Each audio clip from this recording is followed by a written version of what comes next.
So let's have a look at our Yamaha. So it's 1981 and you're a learner and you've just got your L's and you decide to go and buy yourself a motorbike to get round, and you go down to your local Yamaha dealer and the dealer says, hey fella, have a go on this.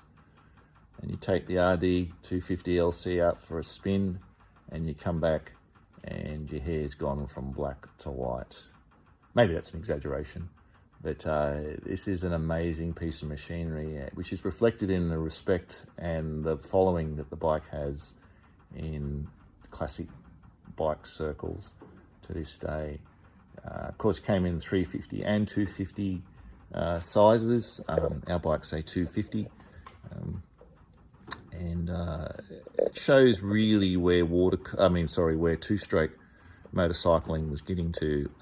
Introduction of liquid cooling to regulate temperature, expansion chambers to improve response,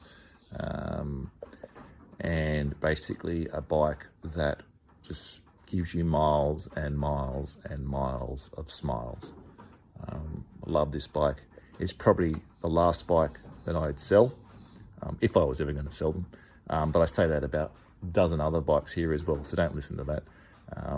But this bike came to us as a bit of a mess, missing a lot of its original gear, but over time, and thanks to the interest in the classic bike market, we've been able to bring it back pretty much to standard.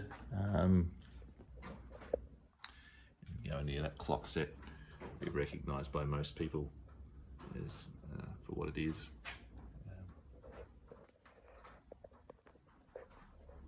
Sitting next to our RDLC 250LC is the evolution of the 250 Yamaha style, with the RZ250 as it was called in Australia.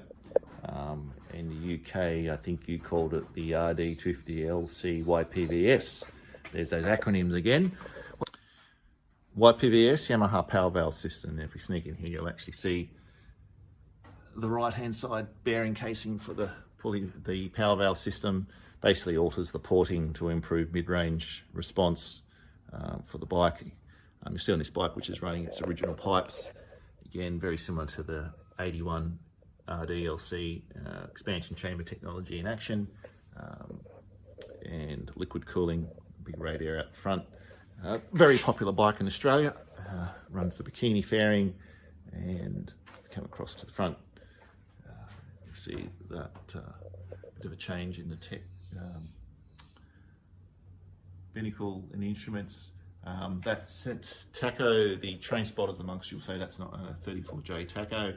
That is correct, because this bike actually came to us as a engineless frame, and we sourced an engine locally, but the engine came from a later bike with electronic tacho, not a cable-driven tacho, which the 34J had, and so we had to make a modification so it could run an electric tacho off the back of the engine.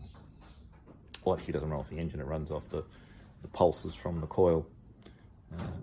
The next to our 34J is a 1986 1XH, probably the last iteration of the RZ series. Very similar to the 34J, 1XH runs power valve motor. You can see there in all its glory, the acronym. It's getting towards the end of the line, and of course these bikes went on to be made in South America.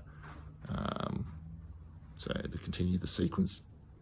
So 1XH, very different exhaust system, running much more pronounced power valve. I mean, not power valve. So 1XH runs a much more pronounced expansion chamber than the 34J, coming down to this polished end cans. But again, if you look at that, and when we duck across to look at the RZ500 in a moment, see things like the indicators, very similar. Come across and have a look at the dash. It's nice to have a look at the dash. You'll see it's a very typical mid-80s Yamaha, similar to FZ, RZ, and the like.